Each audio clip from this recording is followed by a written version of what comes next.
On the podcast today, we are going to dissect chapter 29 of the Tao Te Ching, which makes up the 29th episode of the 81 Meditations on the Tao Te Ching. And as usual, Guy will read Jia Fu Feng and Jane English's translation, and I will read Derek Lin's translation. Do you think you can conquer the universe and improve it? I do not think this can be done. The universe is sacred. You cannot improve it. If you try to change it, you will ruin it. If you try to hold on to it, you will lose it. So sometimes things are ahead and sometimes they are behind. Sometimes breathing is hard, sometimes it comes easily. Sometimes there is strength and sometimes weakness. Sometimes one is up and sometimes down. Therefore, the wise avoid extremes, excesses, and complacency. Those who wish to take the world and control it, I see that they cannot succeed. The world is a sacred instrument. One cannot control it. The one who controls it will fail. The one who grasps it will lose.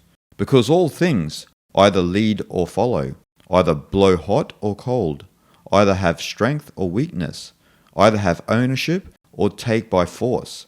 Therefore, the sage eliminates extremes, eliminates excess, eliminates arrogance.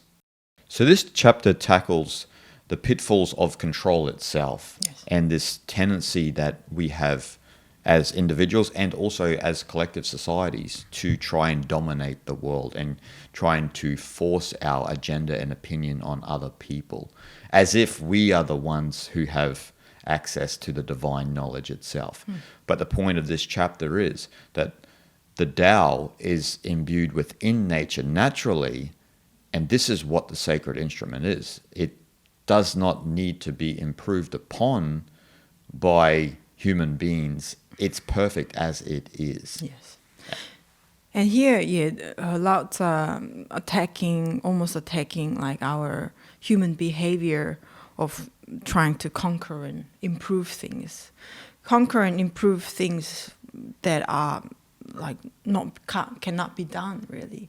The nature itself, as it is already perfect. There's nothing to be improved and nothing to conquer, really. Yeah. And again, that comes from, like in that last line, that about the arrogance that we all have. And especially in the Western culture, I think it also, going back to the Christian Bible, I think to some passages saying that how nature serves humanity and us as human beings have like this divine right to divide and conquer improve nature to fit our needs, right? Yep. So again, that is the origin of our problems. And unfortunately, in the Asian countries also somewhat try to imitate that way of thinking nowadays. Yep. I mean, they still have that very holistic, communal way of seeing the world and doing things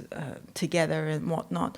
But the way, especially new generation, I think it's a lot more to do with the Western way of seeing the world. That's what coloniality is. Coloniality is colonial consciousness, and only a few places staved off this attack of colonial consciousness upon them. India is one place, right? Even though Western Christian thinking has come into India, it's still primarily Hindu and they think as Hindus. But if we look at the Oceanic region, if we look at the Pacific Islands, a lot of Pacific Islanders cannot think of their culture without Christianity, even though that they had a rich tradition and culture before the Western culture came.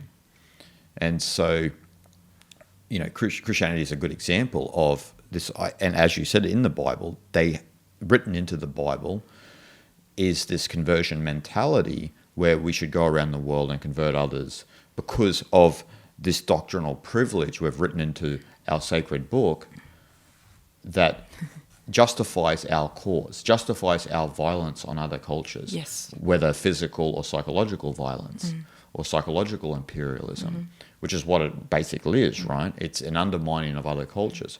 And I had an interesting dialogue with an individual recently who cannot see Taoism from its own perspective. They can only see Taoism from a Christian perspective. And so they try to relate chapters or verses in the Tao Te Ching with passages in the Bible. Yes. And I'm saying to this individual that that's not exactly what it is. That's completely different.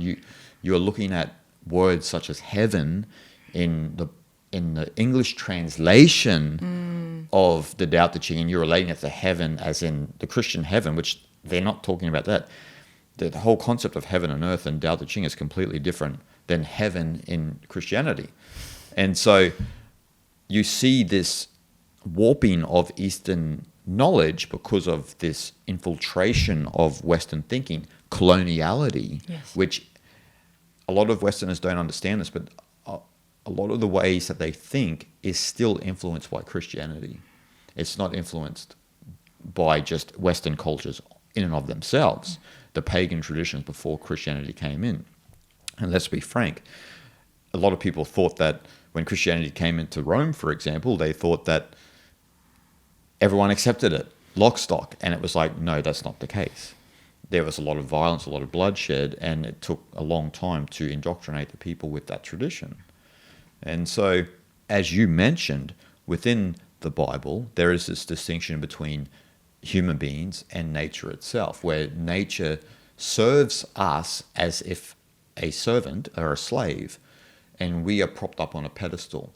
Whereas Taoism is an intrinsically holistic culture. A human being is no more important than an ant. But when we take into account everything, and if we function as in accord with how the Tao is moving through us, then there is a balance in the world naturally, and that's what the sacred instrument is. Yeah, 100%. The more we try to follow Western way of seeing the world, more we lose that perspective, right? Yep. That nature itself has its own organic pattern. We know it, right? There is seasons, weather patterns, and trees that grow and they die, or it goes through those period of time there where there is no leaves during the winter, but when spring comes around, there's new leaves come through.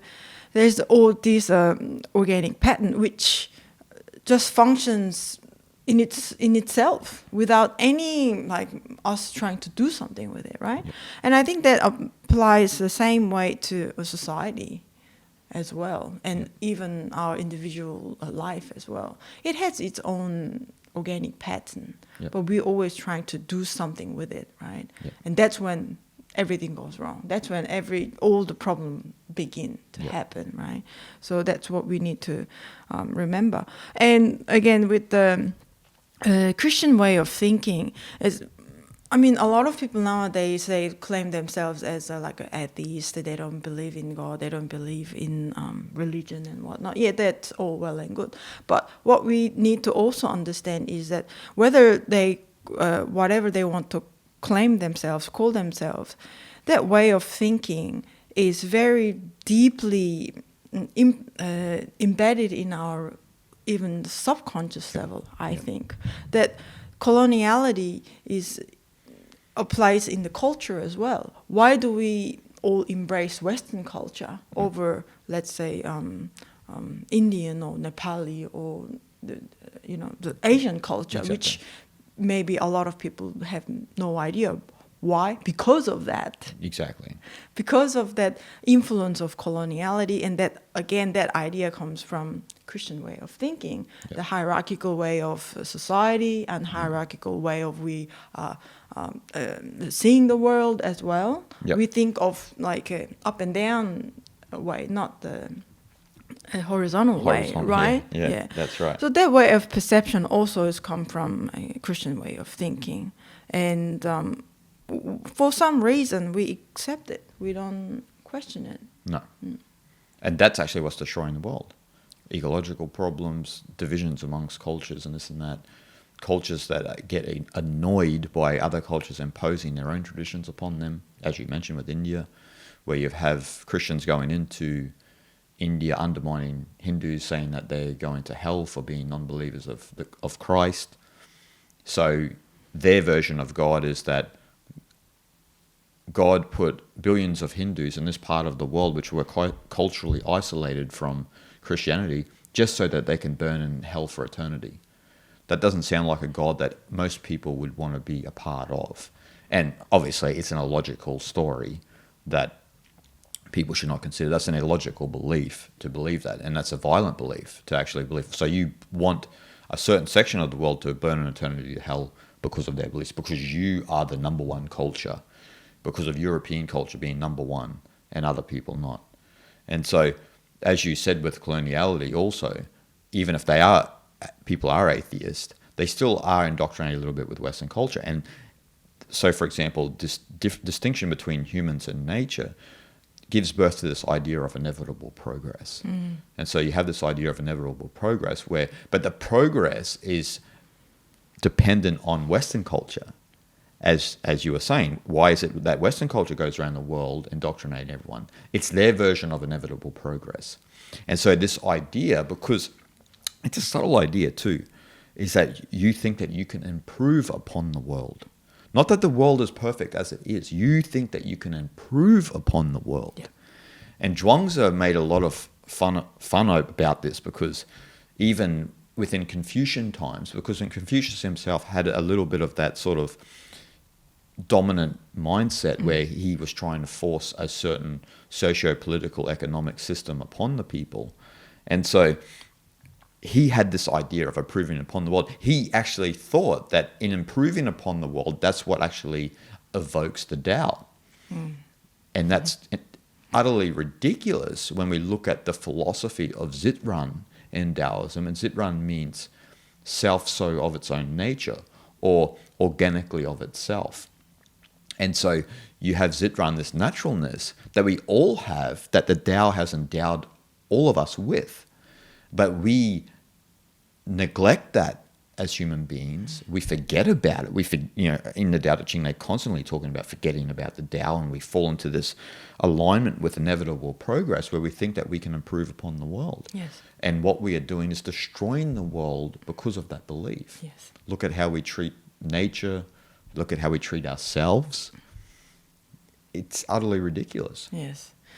It's just that the Christian idea of seeing the world, that monotheistic religion always brings the violence, because their belief and their religion and considered to be the most sacred, and this more sacred than any other religion, which is utterly ridiculous. Ridiculous, yeah. That is why it's pretty inevitable that cause the violence around the world. And I see that actually have. Maybe it doesn't look like it that way, but I see there is a strong connection between that way of thinking to that progressiveness that's gone around the world. Yep. Recently, righteousness as well. Yep. Because that self-righteous people who have their own movement over vegetarianism or veganism, or just a woke ideology that's going on around the world. And again, we know, just BLM movement, for instance, and some veganism movement as well, often turn into violence, right? Yeah. That has exactly the same in principle with Christianity in some sense, because their belief is better than everyone else, and that sort of belief and attitude only is gonna bring more violence, right? Exactly, yeah. So that it is exactly the same in principle, I said. Well, it nails what you said with what they talk about in this chapter, where the sage eliminates extremes. So if you look at veganism is a good example, right? A lot of the vegan movement within the West came from a fascination with vegetarianism and Hinduism. And so as Westerners, typically, because of that righteous way of thinking, as you said, we'll take it to an extreme. Oh, but they still eat curd and egg, and some Hindus still eat chicken. Mm-hmm. All right, well, we're going to take it to an extreme. We're not even going to have curd or egg. That's it, we're done. No honey. No honey as well. Look, some people may benefit from a vegan diet, but it's not for everyone. Still, 94% of the world still eat meat. And most Hindus are vegetarian, and they still eat curd and eggs. And as I said, a lot of them still eat chicken.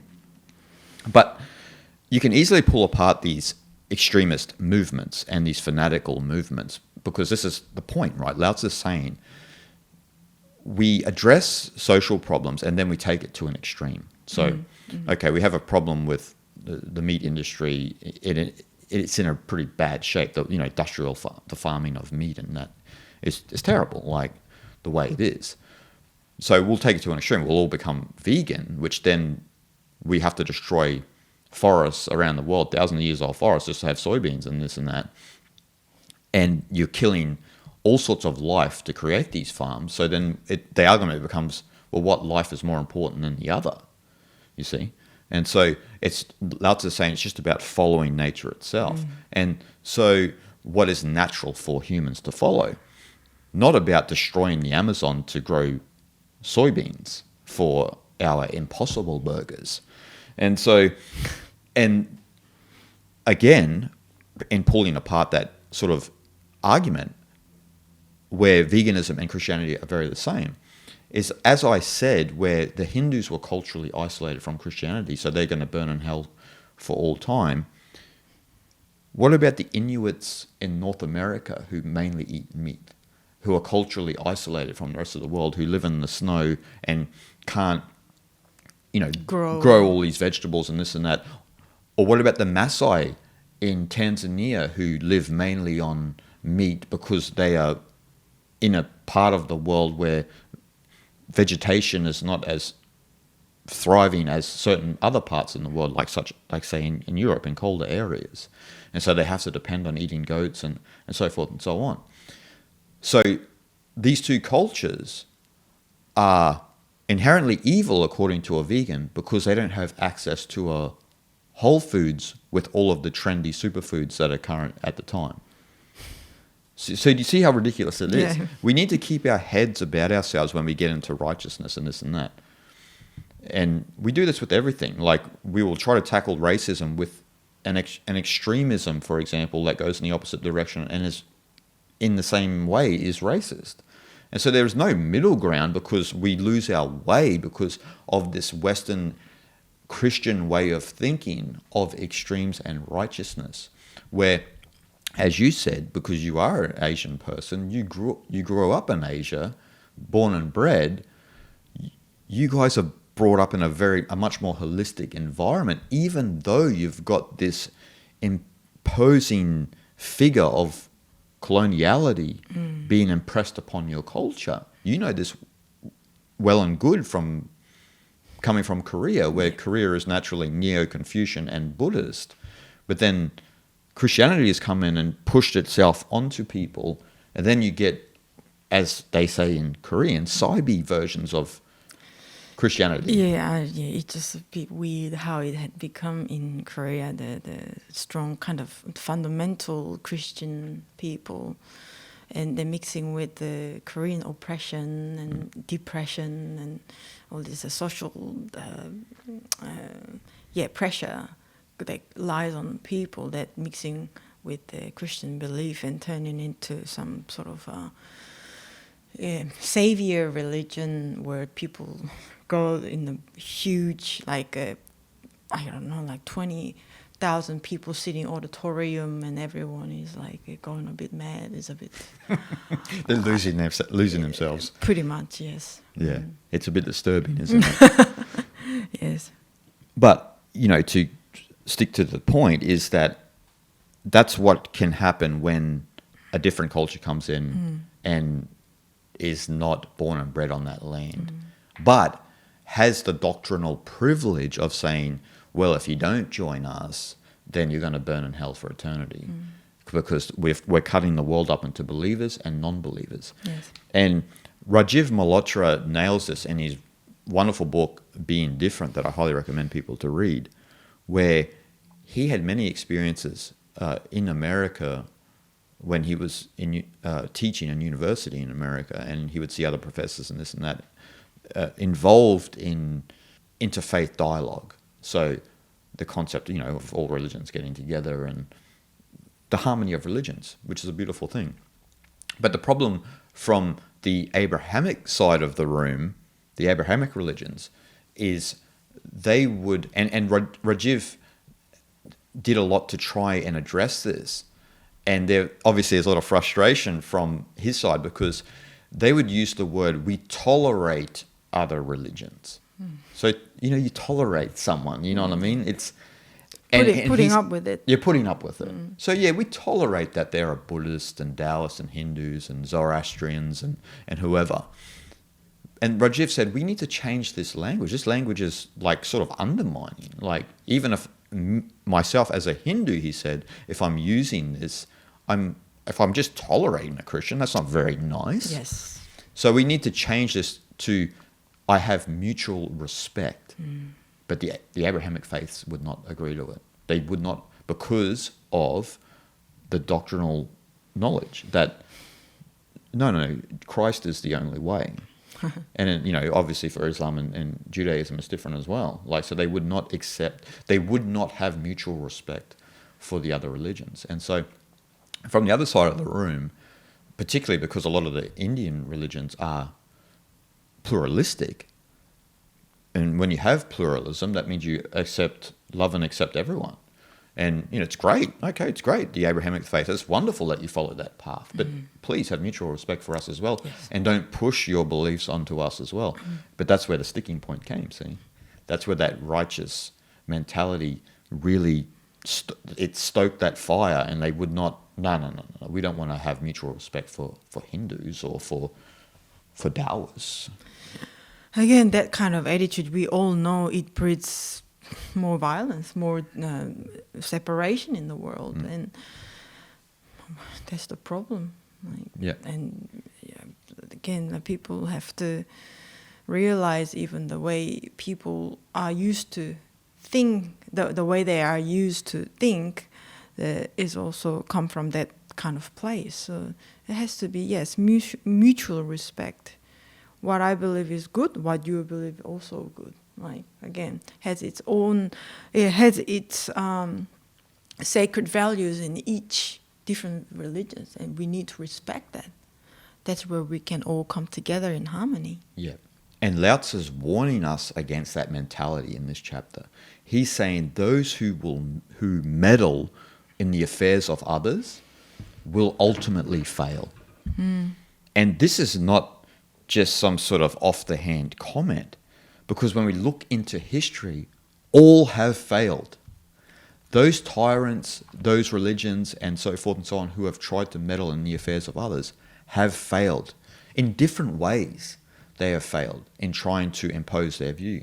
And now, you may say, well, some religions that still exist with their violent, imperialistic ways. But we're in the midst of it. If we have a look, say, 1,000 years' time from now, will they still exist? There have been declining numbers in certain religions because of this mentality, because a lot of people are awake these days and saying, hold on, I don't really resonate with that. Even people who are from those parts of the world those religions are strong.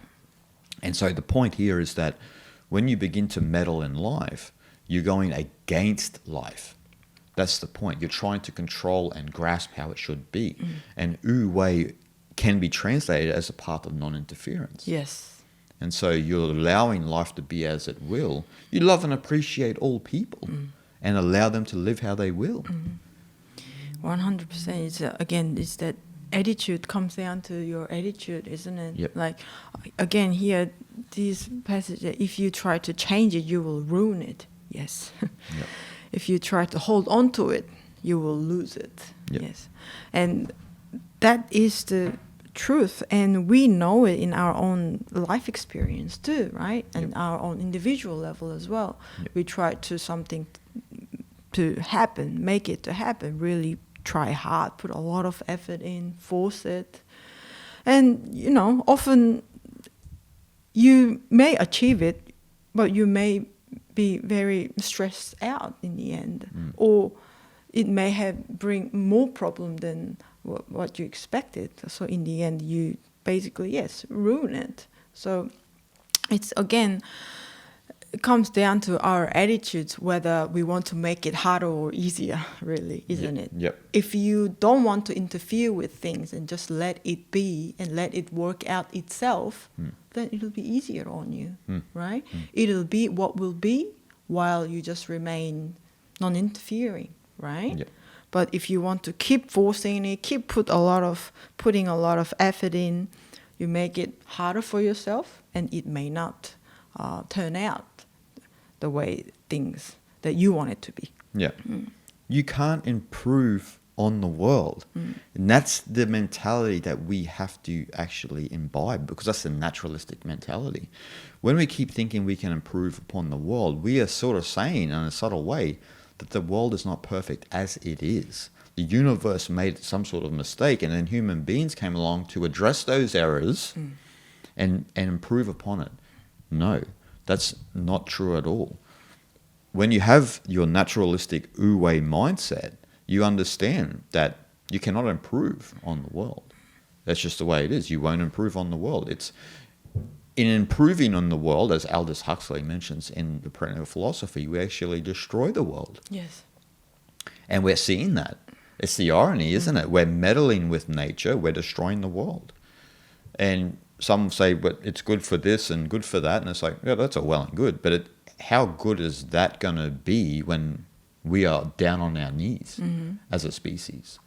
Because then all of our ideas about economy and politics and all of this nonsense begins to dissipate, because what becomes important is just surviving itself. Yes.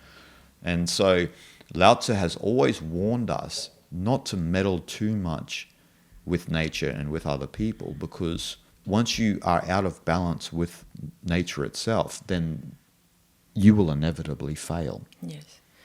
And again, we need to understand that more we go into that path of resisting it, trying to keep improving things, more we lose something that's very important, right? Which is innocence that we all once upon a time had.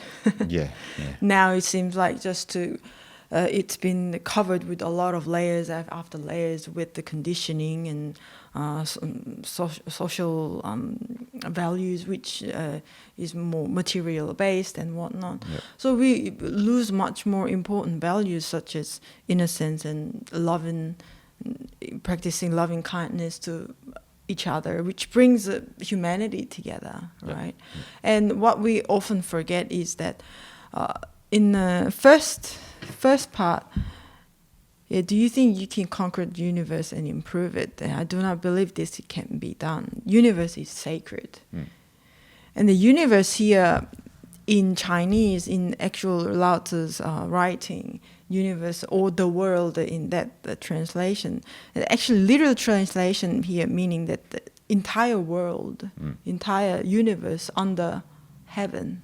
That's what it actually means, that word he wrote it as in universe. So it's under the roof, the heaven. The heaven again, space. The space, yes. In natural element, heaven, not the heavens. Heaven. Yes. Not heaven as a place you go after death. Not imaginatory concept of heaven.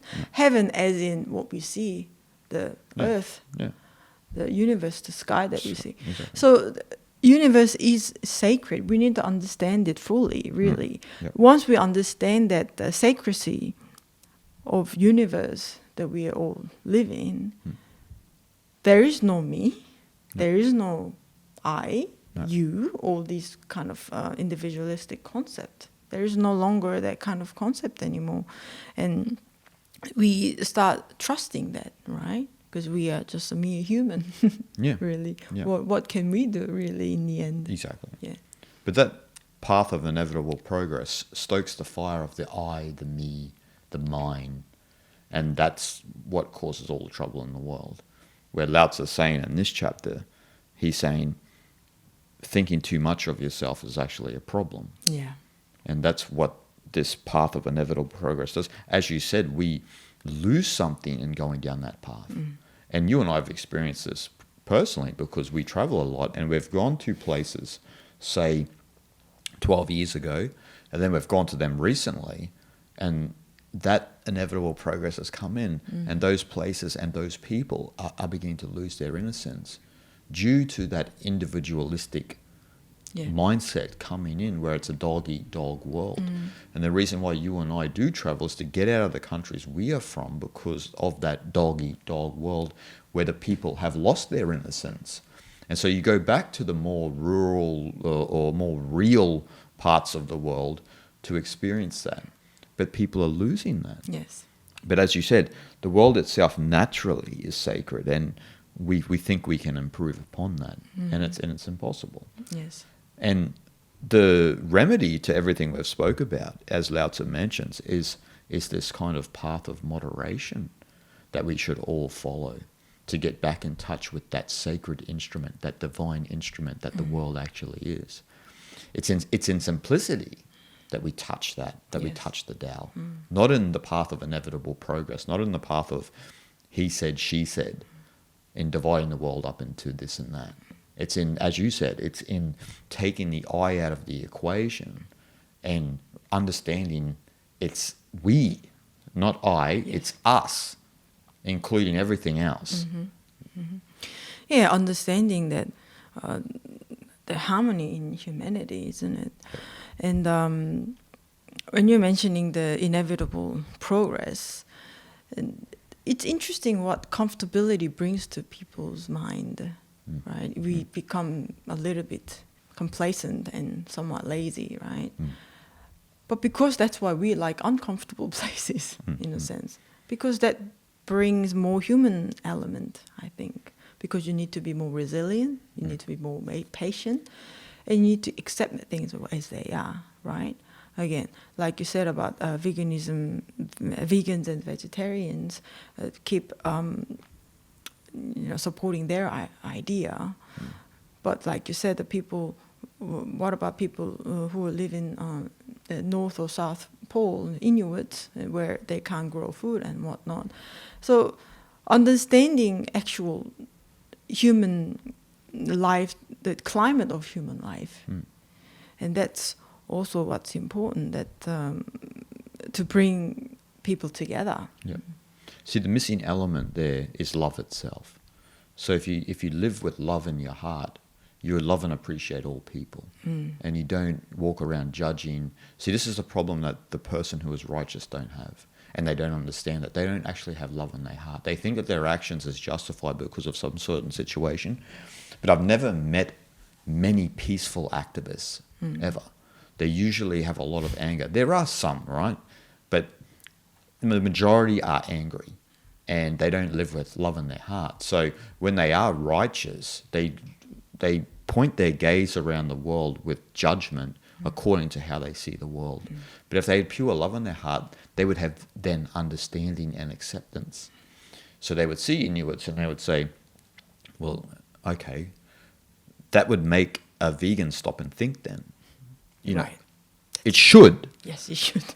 But sadly it doesn't, because of that indoctrination that people hold to, where they don't have that love in their heart, so they can't love and appreciate all people and all of their beliefs and whatnot, and just allow people to be without interfering with them. And look, we'll get a bunch of comments here with people that will disagree with what we're saying because of that reason. So they're still not seeing it themselves. Right.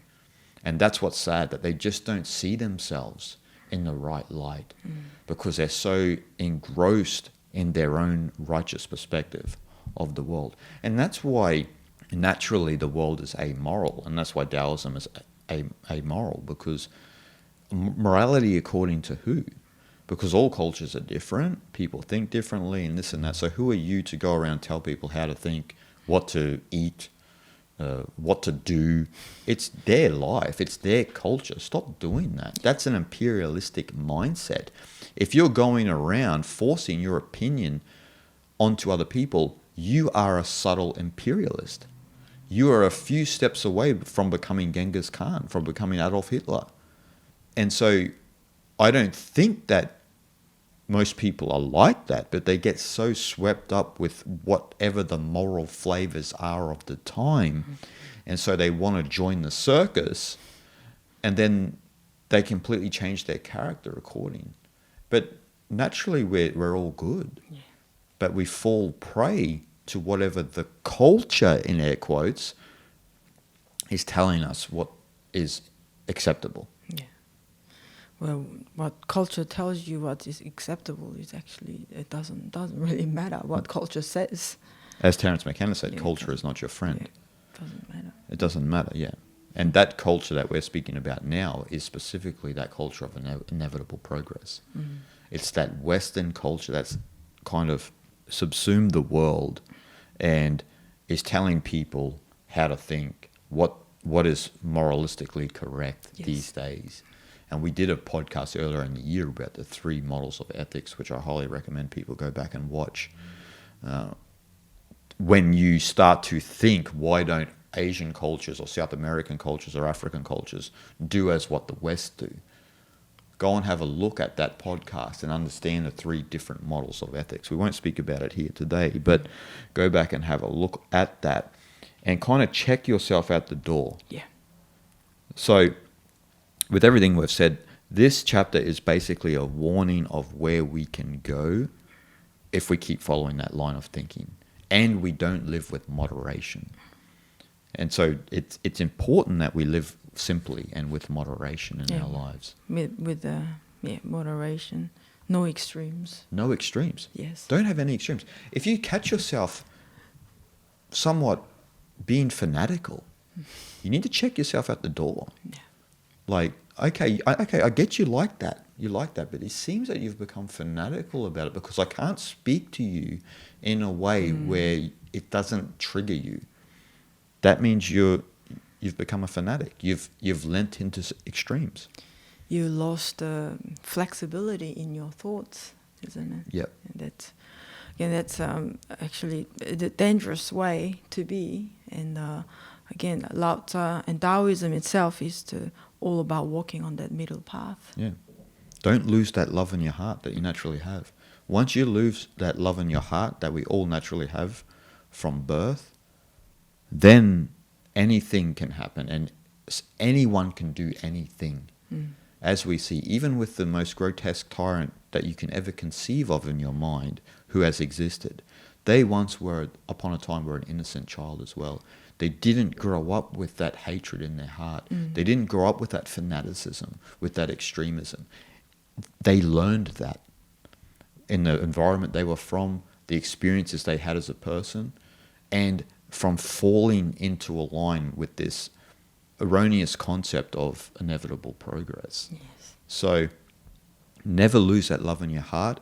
Continue to love and appreciate and accept everyone as they are. Don't force your opinion onto them. Even here in this open dialogue, don't take what Guyang and I are saying as gospel. Yes. We're just here discussing the highest teachings of Eastern spirituality for hopefully the benefit of others who are interested in it. But this is not a movement or anything like that. And you don't want to turn that into any sort of extreme and become a fanatic about that. So No. just don't lose that love in your heart, people. We hope you enjoyed, and we'll speak to you next time.